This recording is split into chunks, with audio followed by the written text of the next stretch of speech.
Oberoù en Ebestel. Kenta pennat. Ma d'an evel genta am eus savet, o Theophilos, diwar ben kemenardias hag a gelen as Jesus a dalleg ar pen kenta, bet egan deiz ma voe savet d'an neu, goude bezan roed e Pennadoù dre ar Testamant Santel d'an Ebestel en devoa dibabet. Dar remman ivez en devoa en emzis kwezet, l'un a vuez goude bezan gouzanvet, dre galz a brdouennou, och en emerdei dezo da welou de pa daougen devez a gotis plegan ar pezh assel ur zourdo an teles doue. Hag en deizo vez an ganto e kemen as dezo chom e pellad dius Jerusalem, met gortoz enno promessa an tad, och eus klevet diganin e meza a chemen an ezi, ar da gyan en neus badezet Glanndour, c'hwi avad eo ar Testamant Santel e vefad badezet a ben nebet a bloavezhioù a han. In etta, un deiz ma oan bodet en drodeza a c'houlenn a zouta, Oberoù, hagen eo bremañ e mao devant a sevel ar dou an tellez evit Israel? Respond ar deas deza, neo ket doet deoc'h c'hwi an aout an amzer hag a c'houlz en neus an tad merket en e galoud e unan. Met ar deseo ar de fat nerz a Testamant Santel o tisken war noch, hag e vefat testou din e Jerusalem, hag e Judea en Efes, hag e Samaria, a betek pen pella an douar. Hag o vez an lavardet an traouse tra ma oan o sellout e voe savet an nech, hag ur gwabrden a zegemerdas an nezan de guzat do daou lagat. Hag evel ma oan enno troet o sell e trezeg an neu, de weloud o von kuit, Setu menem gavas dirazo daou zen gwisket de gwen, a lavardas, gwazet Galilea, per hag e chomidaze da selloud an neu. Enes, Jesus, hag a zo bet savet diouzach d'an neu, a zeuien dro e velse, e gis ma c'eus e welled o vont kuit d'an neu. Neuze et istrojon da Jerusalem, diwar ar menez a vez anouet menez an olivet, tost eo da Jerusalem war c'hed ur pennad ent sabat. Deuet en dro e kert e pinjoin d'ar gant uel e lec'h ma vezen eo chom, Per, Jan, Jacques, Andreu, Philip, Thomas, Bartolome, Mazeu, Jacques, ma balfe, Simon ar gredak, a Juda map Jacques.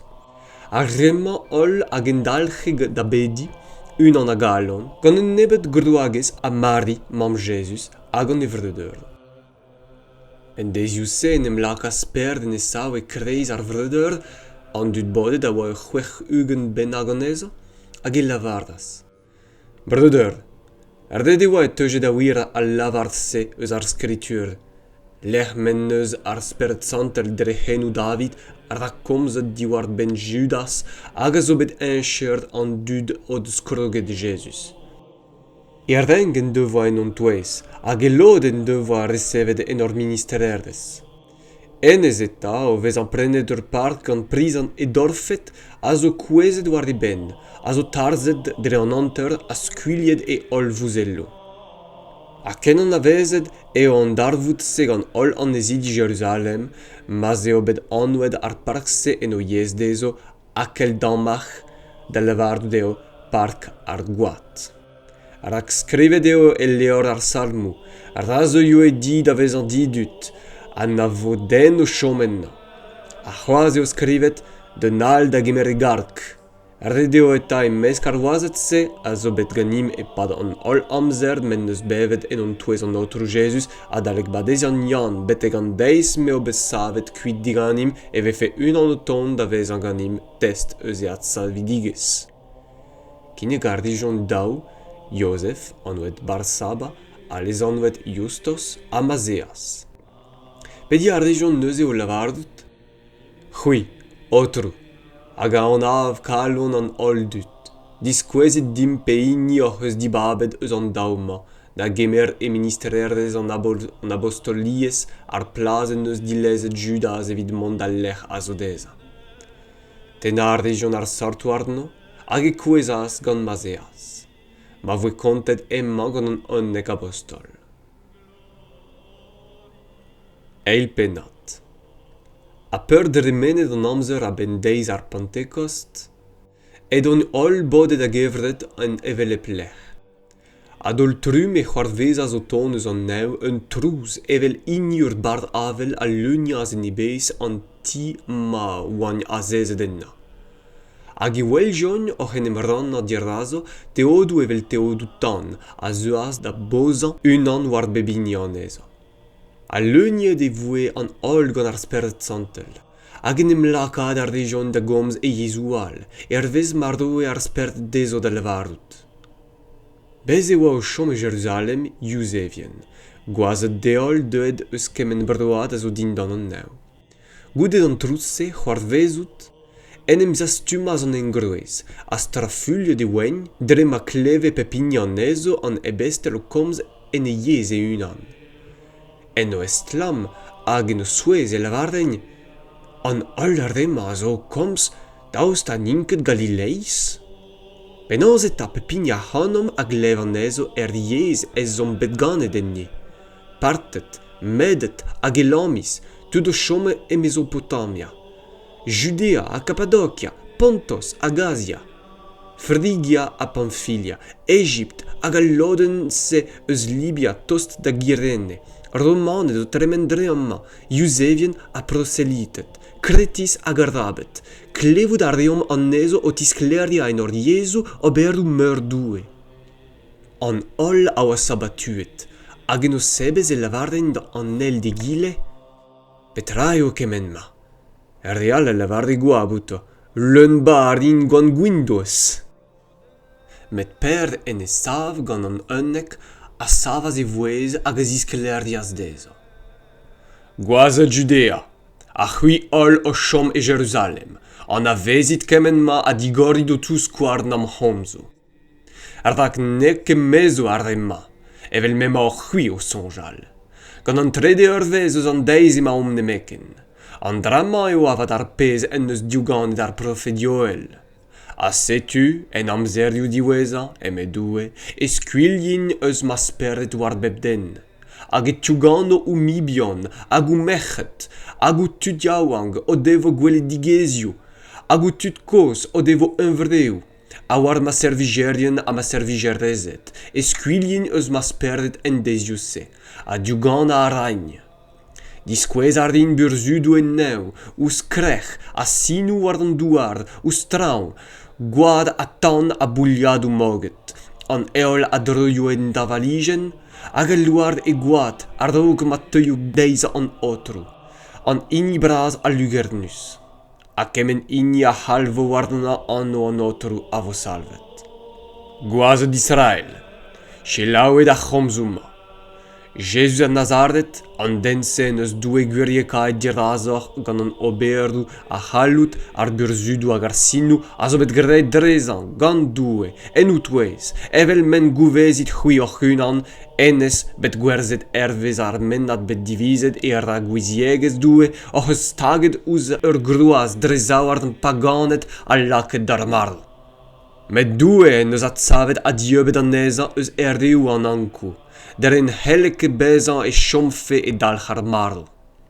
Rak David a lavar diwar e ben, gwellout ar da en dibaouez an otrou dirazon. Rak a zeodin emma evit na vinke distroadet. En abeg da se ed eus en em laouenaet ma c'halon, hag en eus tridet ma zeod gant ar joa. Ma c'horf ivez a ziskuizo en esper. Rak ne leziket ma ene en Hades. A ne riket a sant gwellout ar vrenadurez. Roed a c'heus din an aoud entou ar vuez, ma leuniari a livenez gant da splanderd. Brother, otre am eus da lavardout gant ar diziegez diwar ben an dat David, ez eo marvet, ez eo bet laket en ur bez, hag emma e vols en e sav bepred en an touez bet e girdio. Met o vezan diouganet hag o c'houzout en devadoù e prometet dezan drele e lakfe da zezan war e dron ur mabez e oad e rakwellas hag e kemenas da sorchidigez a Christ. Pa neo ket bet emma dilezet en Hades an en neus ket e gorf gwelet ar vrenadurez. Enez, Jesus, eo an inien neus doue lakaet dat sevel da veo. Ar pezh ez om ni ol an testou an eza. A brema uel savet gant dorden deoù doue en neus a resevet digan an tad ar Bibl Santel bet prometaet gantañ. Hag en skwiliet en neus, evel ma welit a ma klevit hui o hunan. Rak doue, neke pignet d'an neu. Al lavardu da ra unan kouskoude, lavardu den neus an otrou d'an otrou. Azez en tudeu din. Ken am mogred eus dain e bourien ur skabel evit da dreit. Ra ou vezo eta ol diegez Israel, en eus doue graet Jesus. Otrou a Christ ar Jesus seoch eus hui, staget eus ar groas. O klevout kemense oe treuzet o c'halon, hag e lavarjon da ber ad an Ebestel, petra on eus d'ober bruder. A per da respontas dezo? Ou pet keus? Aran em lakaio pepini da vez ambadeze den anno Jesus Christ evit an distol eus ebehedo, hag e resefot donezon ar Bibl Santel. Rag vidor eo ar bromesa, hag vidou pugale. Hag evit ar real a zo pel evit kemen a vo galvet gant an otrou on doue. Gant komzou al c'hoaz e c'haspede hag e c'hatize an ezo en ur lavardout, en em salvit diouz ar du mat dienchet ma.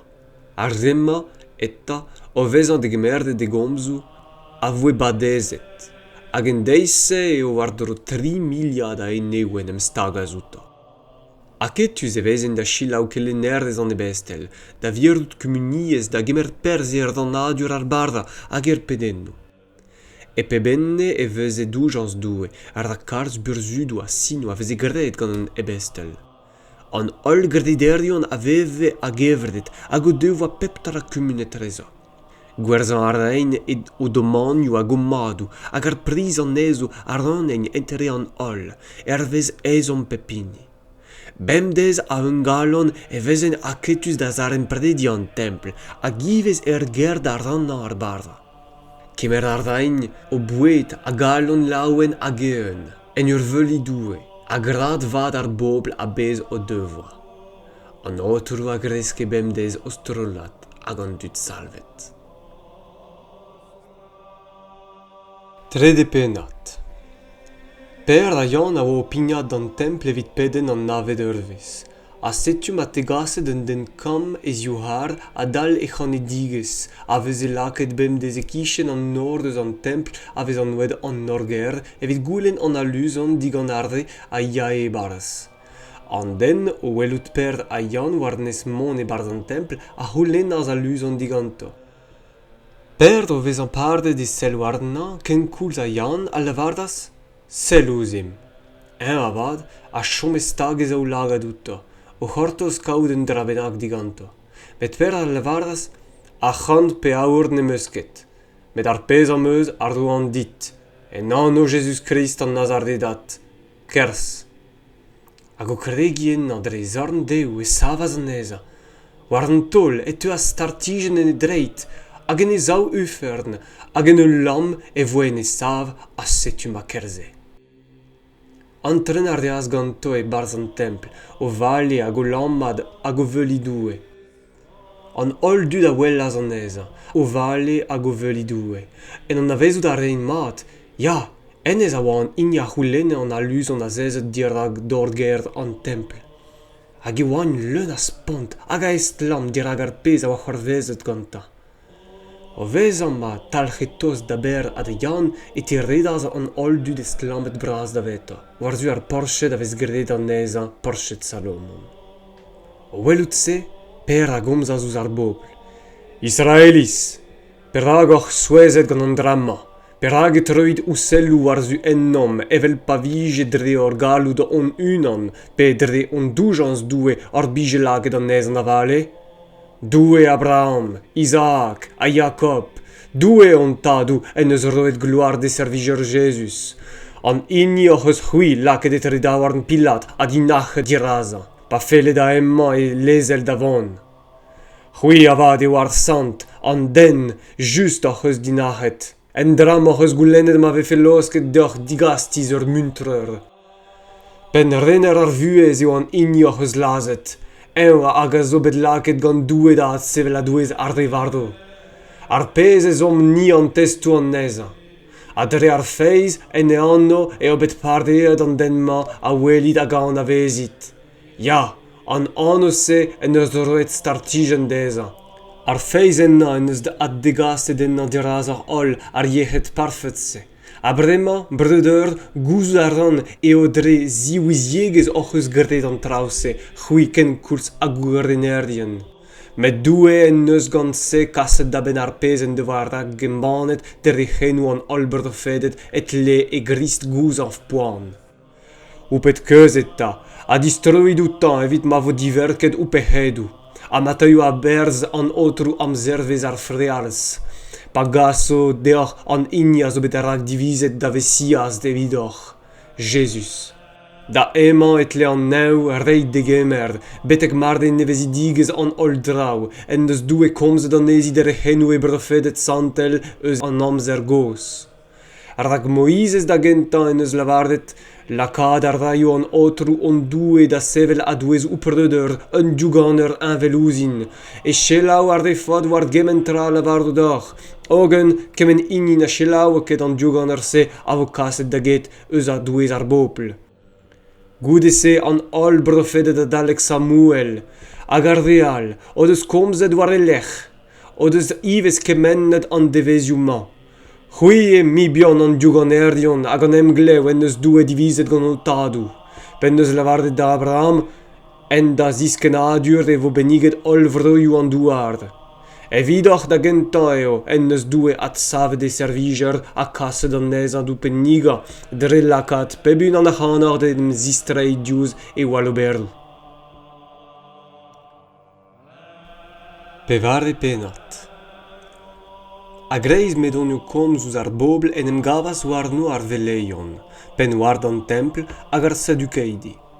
Drug braz a oa enno, dre ma oanio kellen ar bobl a dre ma prezegegn gant atsav Jesus an dasoc'h a douez ar revardo.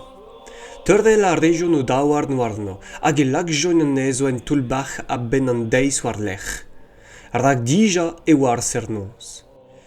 Met kalzeus ar ve o devoa chelaouet ar brezegen a gredas.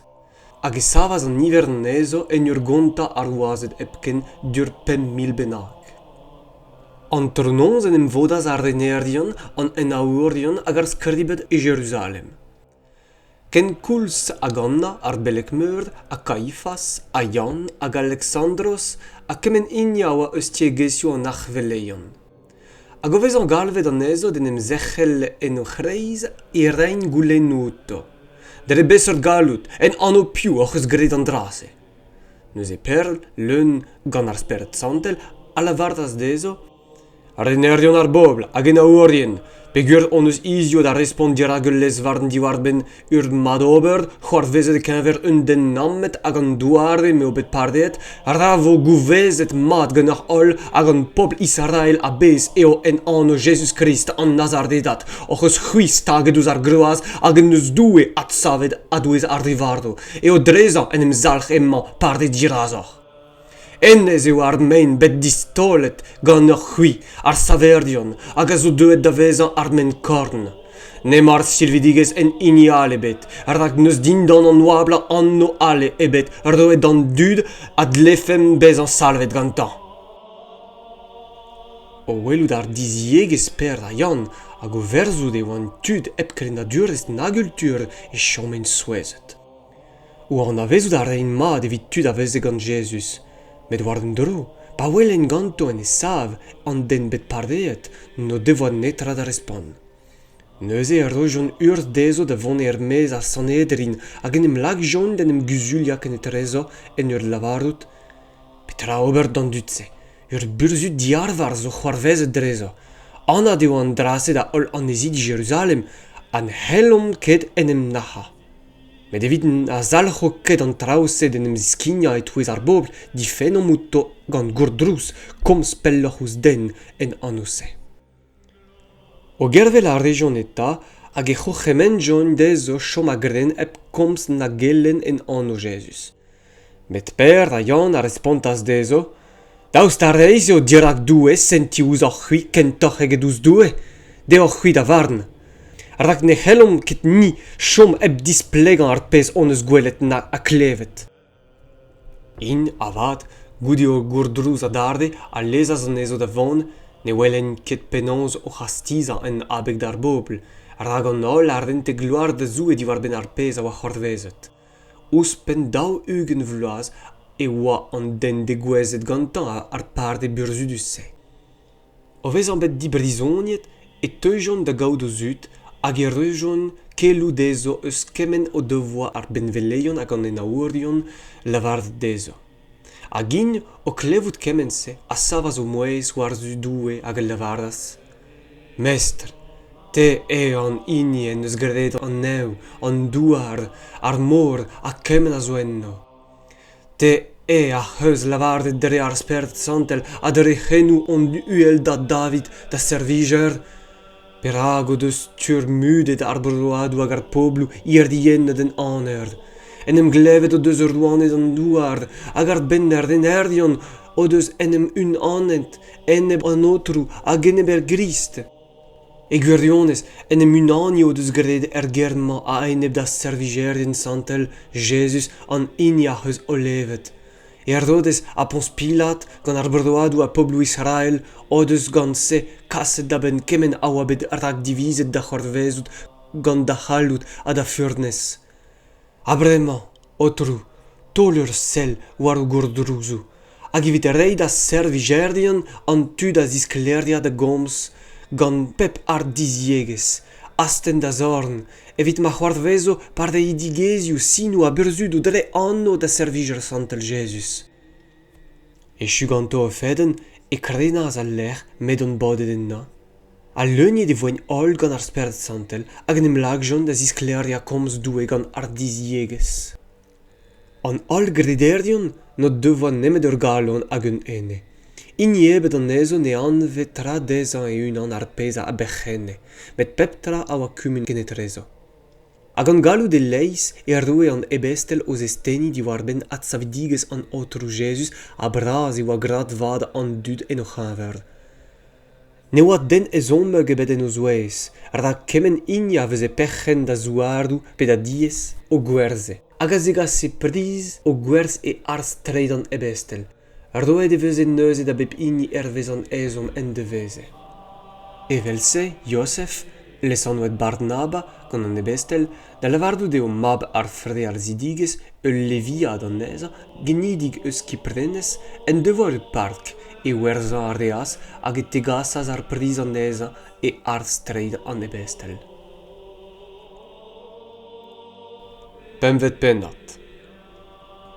Un den e anno an ania, gant sa fiera e roek, a werzas un domani, bet dechel ar reas un darneus ar priz en tudiout an e unan, hag en ur zegaz ul loden benag e lakaz an ezi e ar streid an Ebestel. Met perd a lavardas, an ania, per hagen deus satan leuniet da galon. Ma livez gevier d'ar Santel en ur virou den tudiozi darneus priz da bark. Pa oa dit, daoust an e helesket dechel d'ober gantan hag ur wech gwerzet, daoust an e chomeket ar priz ditte d'ober diouz da sonj. Per hag a c'heus lakaet eskalon ur seurt menons. Neket ouz stud a c'heus lavardet gevier, met ouz doue. O klevout a c'homzouse an ania a gwezas d'an douard en ur denna e uan a diweza, ur spont braz a grogaz e kemen inien klevas. Ar botre diaouang a zeuas. A bakaz e gorf hag a zougaz an eza mez de zouardan. Un teir ur vez benag a dremendas, hag ur wek eb gouzout ar pezh a oa c'horvezet, a zeuas tre. Per a c'houlen a zouti, lavardin, a kemen moc'h eus gwerzet ar park. Ia rispontas, ya, kemen se. Neus e perd al lavardas dezi, penaos a c'heus en em glevet evit an prouiz perdet an oteroù. Setu me e kichen an nor treid ar dre o deus douardet da zen, a don ar deon nivez da stougen. War an tol, e kouezas d'an douard en ur denna e uan a diweza. Ar botre diaouang o ton e barz a gavas an ezi mardo, hag o tougen e c'horf mez e touarjon en ezi e kichen e goaz. Ur spont braz a grogas neuze en iliz a bez, hag ar re ol a glevas kellou eus kemense. Dar ez awar an Ebestel e vez e graet sinou a burzudou e leiz e touez ar bob. Bez e vez en ol a un galon din d'an porchet Salomon. A den ebet eus ar re ne grede en em un ani outo. Met ar bobl ar re meleudi an ezo. Meoc'h mu e teu krederion den em stagan ouz an Oberoù, un engrdouez a oazet hag a vec'het. Kennet e gaset mez war a stredou ar glandourion, hag e lakaet an ezo aze, war gweleou, a fledou, a ben ma teuf e per da dremen a ma c'horvezfe de skeut d'an e beutan, den em leda war inni pe inni an ezo. Derde garre ivez engrdouez an dud eus a c'herdiou en drou da Jérusalem ou tougen glandourion a tud gwall gaset gant sperdedou udur hag ol e veuzen pardeet. Neuze en em savaz an arvelek hag an dud a dugantan, da lavardou deo ar zre eus kostezen ar sadukeidi, leun bar a zoukranz e tol jon o dorn war an Ebestel hag e lag jon an ezo en toul bar ker. Medael an Oberoù e pad an noz, a zigor as dordio an toul bar, hag o vezan o c'haset mez e lavardas dezo, kerzid war drog, hag an art dizieges displegit en templ d'ar bobl kemen a sel ouz ar vuesse. O senti ouz a c'hemen se ez a join a dal gouloudeiz e barz an templ hag en em lag join da gelen. An arvelleg avad o vezan e ruet gant tud e gostezen a halvaz ar Sanedrin hag ol senet mibi an Israel. Kaz ar rejon tud d'an toul bach da zegas dezo an Ebestel. Met ar wardet o vezan eid war a lech no c'hav jon ket e c'hachar. Distrei ar rejon da gemen a c'hellou. An toul bach on eus kavet seret pervez. Hag ar wardet en o flaz ouz an dordiou, met pon eus o digordet non eus kavet e barz denebet. Pa glev jon a c'homzouse, pen war d'an templ hag an arveleion, nechet bras di war ben an Ebestel, en em c'houlenn e petra dalveze an draset el vardout. Me Setu o ton un den ar oaz dezo a c'hellouma. Ar oazet oc'h eus laket en toul bach, Setu me men en templ hag o kellen ar bobl. Neuz e ar penwart hag e dut a yaz do c'hechat, met e bobert gant drouk nerz an mod devoa ar hag ar bobl da vezan labezet. O vezan o degaset e rejon dezo mont dirag ar Sanedrin. O goulenn ata ar deaz an arvelleg evet en. Gouchemennet gronz ar boad d'or chom ep kellen an anose. A Setu m'oc'h eus leuniet Jérusalem gant o Pennadoù. Hag e fel d'oc'h lakaat da gwez an war nom gouad an dense? Ar dispon ar reas per hag an Ebestel en ul lavardout. Senti ad l'air ouz doue kentoc'h eget ouz an dut. Doue an tadou en eus at savet Jesus. Oc'h eus c'hui laket d'ar mardo, dre stagan a ispilioù ouz a c'hoat. Ennez eo en eus doue uel savet an ezan, dre nerz e zorn deu, ouz e lakaat da bernerdener a da sarver evit reida Israel keuzidigez a pardonne bechedo. A ni a zo testout an ol drause, ni hag ar Bibl Santel en eus doue erdoet da gre o sent outan.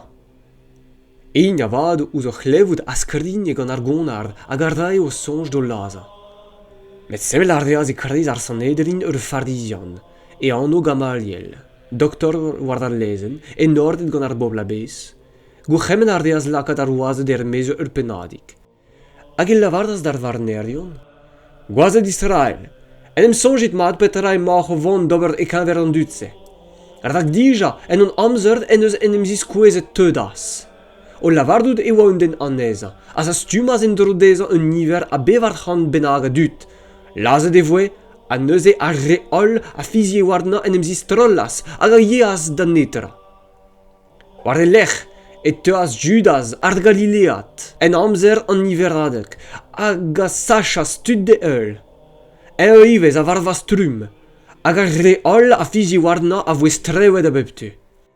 A brema et al lavardan deoc'h, chomit e bober en drod an dutse, a lezit id a van, rag mar deo eus an dud an embregaden pe an oberense ez a an traoù. Met mar deo eus doue ne c'helfat ket o diskar, a riskl ou pefe c'hoaz da vez an kavet o c'hober brezel ouz doue. Mon a rejon a dug an evenos. Gerver a la rejon neuze an Ebestel en dro, hag o vezan kel la strennet an ezo e c'houchemenjon dezo chom ep komz en an o Jesus. Hag o lezel la rejon da van, in neuze a yas kuit a zirag a Sanedrin, leun a levenez o vezan bet kavet de lezek da c'houzanv dismegans evit an anno. A bemdez en templ hag en tiez, ne han en ket da gelen a da embannet keloumad a Christ Jesus.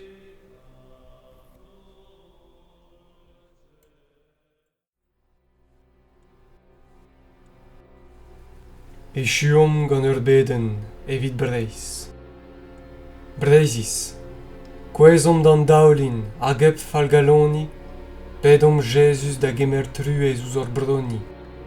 Breiz diskardet ur pillet nebeutor askedo. Wardodou a c'hord nawak, na dinva levezo. Breizis, pedom a galon, ma vo at savet Breiz, en e her, evel gwechal, gant e yez hag e feiz. Eb feiz gristen Oberoù ne c'hellbezan urzh ebet. Eb Brezhoneg, ken nebet ne c'hellbezan Breiz ebet.